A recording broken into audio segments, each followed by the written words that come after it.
안녕하세요. 제가 그림은 잘 그리는데 말을 잘 못해서 혹시 버벅거리더라도 이해 부탁드립니다.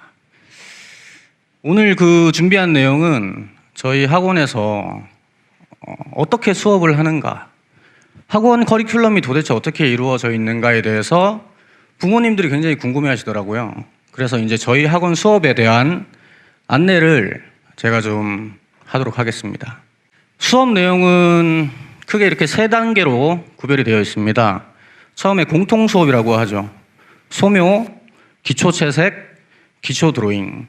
이건 어떤 학교를 쓰던지 간에 무조건 잘 해야 되는 부분이에요. 아까 방금 영복쌤에서 말씀하셨는데 기초 체력이 안 되어 있으면 아무리 테크닉이 좋다 하더라도 교수님이 의도한 바를 바로 맞추는 게 쉽지 않겠죠. 그래서 적응교육, 기초 디자인, 기초 소양 이렇게 3파트로 제가 설명을 하도록 하겠습니다. 자, 이게 이제 학생들이 전공이 정해지게 되면은 학원에서 저희가 쓰고 있는 교재인데요. 교재를 한번 만들고 나면 계속 쓰는 게 아니고 입시가 바뀔 때마다 새로 제작을 하고 있습니다. 올해 지금 건대 입시가 좀 바뀌었죠. 그래서 평소에 저희가 쓰고 있던 기초 디자인 파트 교재는 올해 다 폐기 처분이 됐고요. 지금 현재 선생님들이 다시 교재를 제작 중입니다. 그래서 입시반 같은 경우에 특강 전에 학교별 유형을 점검하기 위해 교재를 활용해서 수업을 하고 있습니다. 교재가 많네요. 아까 말씀드린 것처럼 저희는 3파트로 크게 나눠서 수업을 하고 있습니다. 적응교육, 학원에 처음 들어와서 딱 한 달간 받는 교육이에요. 들어오게 되면은 재료의 특성을 이해하고 사용법에 대해서 당연히 배우게 되겠죠. 붓은 어떻게 관리해야 되고 연필은 어떤 식으로 깎아야 되고 팔레트는 어떻게 관리를 해야 되며 이런 것들이 이제 좀 중요하겠죠. 그 다음 이제 기초 드로잉. 아주 쉬운 거예요. 쉬운 건데 굉장히 힘들어하는 거죠. 첫 연습. 어머님들도 혹시 학생 때 미술을 배워보셨다면 미술학원 처음 갔을 때 그 고통을 아실 거예요. 첫 연습을 거의 2시간, 3시간씩 시킵니다. 굉장히 재미가 없죠. 재미가 없는데 이걸 못하면 그림을 못 그려요. 제가 생각할 때도, 제가 입시할 때도 그랬고 가장 힘들었던 점이 무엇이냐 물어보면은 단순한 반복되는 그 작업들, 선연습, 면칠 이런 것들이 가장 힘들었던 것 같습니다. 이제 3파트로 나누어진 거는 앞으로 이제 설명을 제가 하게 될 겁니다. 네, 짧은 영상 한번 볼까요? 아주 중요한 파트죠.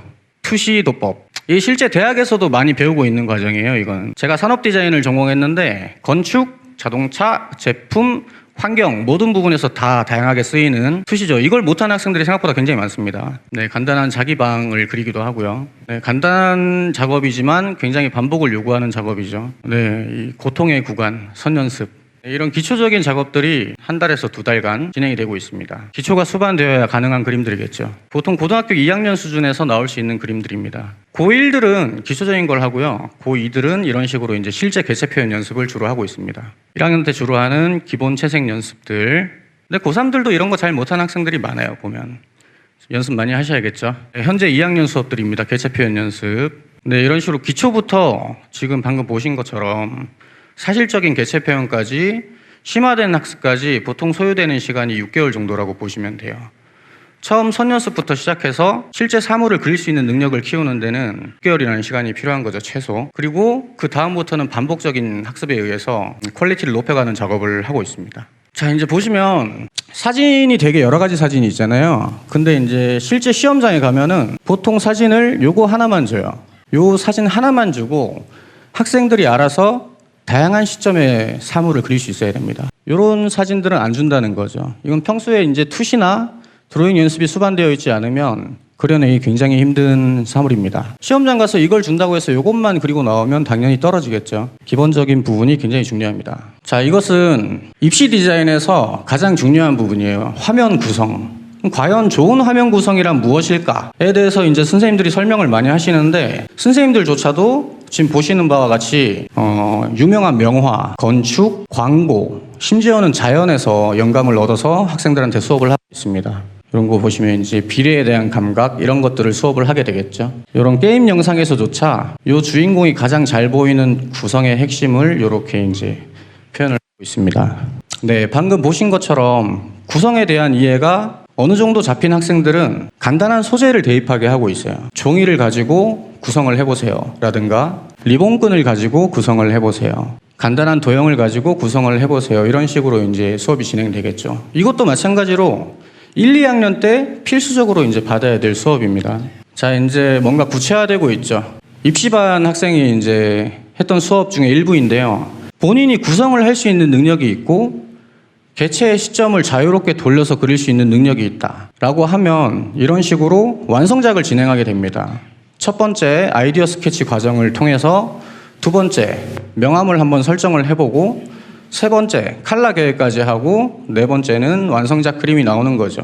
요 마지막 정도 그림처럼 그리면 대부분 대학은 다 붙을 거예요. 학원 선택이 저는 개인적으로 왜 중요하냐라고 물어보면은 보통 이제 이런 예시를 많이 드는데 기초 디자인이라고 판단하면 굉장히 포괄적이죠. 그런데 이제 학교별로 요구하는 부분이 굉장히 다릅니다. 되게 대표적인 학교가 건대죠. 지금 왼쪽에 보시는 그림이 건대인데요. 포카리 스웨트 있는 그림. 저게 이번 실기대에서 나온 문제예요.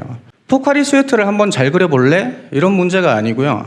제한 조건이 있습니다. 포카리 스웨트의 윗면, 포카리 스웨트의 정면을 가지고 흐름을 표현하시오 라는 주제가 있어요. 이 주제를 못 맞춘 학생들은 포카리 스웨트를 아주 사실적으로 그려도 다 떨어집니다. 이런 수업이 안 되는 학원에서는 아예 상이 안 나온다는 거죠. 수상이. 이제 학교별 조건을 이제 맞춰서 해야 되는 상황이기 때문에 굉장히 디테일한 수업이 필요합니다. 오른쪽은 숙대죠. 숙명여대. 그림이 좀 귀여운데 숙명여대도 조건을 주로 주는 학교예요. 무중력을 표현하시오. 동화 속 상상을 표현하시오. 이런 주제를 주기 때문에 본인이 잘 그린 것을 막 그린다고 해서 뽑힐 수 있는 학교는 아닙니다. 마찬가지로 이제 이런 학교들이 있고요. 1, 2학년 때 소묘를 주로 제가 많이 가르치는데 이유는 이 중위권 학교에서부터 소묘가 끼어들기 시작해요. 한양대, 경희대, 성신여대, 과에 따라서는 중앙대, 상위권 학교는 거의 대부분 다 포함되어 있죠. 서울대, 성균관대, 고대, 이대, 국민대 전부 소묘가 필수로 채택되고 있는 대학입니다. 보시면은 채색도 있지만 소묘가 이제 굉장히 큰 비중을 차지하고 있겠죠. 본인이 서울에 있는 상위권, 중위권 대학 중에 무조건 들어가고 싶다고 판단을 하시면 소묘를 잘 해야 돼요. 소묘를 이제 열심히 공부해야 지원이 가능하겠죠. 이제 상위권 유형의 기초소양평가 수업입니다. 저희가 이제 실제 수업 때 쓰고 있는 건데 서울대로 이해하시면 편할 거예요, 아마. 서울대를 지원하는 학생들은 왼쪽 상단부에 보시는 것처럼 사실 표현에 대한 수업을 주로 하지만 오른쪽에 보시는 것처럼 상어 보이시죠? 간단한 선을 가지고 상어를 표현하기. 간단한 선을 가지고 여기 보시면 이게 코끼리처럼 보이시나요? 코끼리, 사슴벌레, 물고기, 공작 이런 건데 단순화시키는 능력 이런 것들을 이제 사실 표현과 함께 더불어 표현을 할 수 있어야 됩니다. 게다가 이제 다양한 저런 채색 기법도 할 수 있어야겠죠. 서울대 같은 경우가 어떤 문제가 나올지 모르는 학교이기 때문에 굉장히 다양한 상황에서 대응을 할 수 있게 많은 능력이 있어야 돼요. 이런 수업도 하게 되겠죠. 제가 이거 아주 간단하게 그냥 설명을 드릴게요. 학생들한테 수업하듯이. 이 녹차밭이에요. 녹차밭. 보성 녹차밭. 녹차밭에서 느껴지는 게 직선입니까? 곡선입니까? 곡선이죠. 곡선은 심리적으로 봤을 때 긴장감이 느껴질까요? 편안함이 느껴질까요? 당연히 편안함이 느껴지겠죠. 곡선을 보고 긴장을 하시는 분들은 거의 없을 거라 생각합니다. 여기 똑같아요. 이게 이제 미술 수업인데 이 둘 중에 긴장감이 느껴지는 도형은 과연 무엇일까? 당연히 이 뾰족한 애가 긴장감이 좀 더 느껴지겠죠. 둥근 애보다는. 자, 그러면 이런 수업을 간단하게 지금 말씀드렸지만 선행을 하고 난 다음에 학생들한테 문제풀이를 시켰을 때 포크와 리본끈을 가지고 화면에 긴장과 이완을 표현하시오. 서울대 문제죠. 학생들이 과연 어떻게 풀 수 있을까요? 자, 왼쪽 상단부입니다. 긴장일까요? 이완일까요? 방금 말씀드렸죠. 직선은 긴장이다. 긴장감을 표현한 거고요. 요 하단부에 있는 이건 뭘까요? 긴장감일까요? 이완일까요? 당연히 이완이겠죠. 곡선을 활용했기 때문에. 이런 게 조형 언어, 조형 심리입니다. 그래서 이제 상위권 학생들이 보통 이런 수업을 많이 듣게 되겠죠. 마찬가지로 국민대, 서울대, 서울시립대 이렇게 상위권 학교를 위한 수업인데요. 왼쪽 위에서부터 보시면 공예 파트, 딱 봐도 공예 쪽이죠. 뭔가 음식이 올려져 있기도 하고 그 다음에 이런 걸 봤더니 학생이 책상을 디자인한 것 같은데 자세히 보면은 벌집 모양이 보여요. 학교에서 주제를 준 거죠. 벌집을 보고 사무용품을 디자인하시오. 뭐 이런 문제였겠죠. 그럼 이제 학생이 벌집의 구조를 이용한 책상을 디자인하기도 하고요. 요즘 최근 아주 이제 많이 나오고 있는 소재인데 드론이에요. 거미의 형상을 활용하여 새로운 형식의 드론을 디자인하시오. 뭐 이런 문제겠죠. 이렇게 환경 디자인에 대한 문제도 나오고요. 그래서 서울대나 계속 아까 말씀드린 것처럼 상위권 학교를 노린다면 다양한 경험이 필요합니다. 네, 이건 실제 합격작이고요. 서울대 공예 합격작, 디자인 합격작입니다. 이건 국민대하고 이화여대 다 소묘에 관련된 거죠. 국민대, 이화여대 다 채색을 안 해요. 그냥 소묘를 하는 거고 칼라가 있는 부분도 색연필을 가지고 칼라를 한 거고요. 성균관대, 서울시립대 상위권 대학 특징이에요. 대부분 소묘 위주로 진행이 되고 있죠.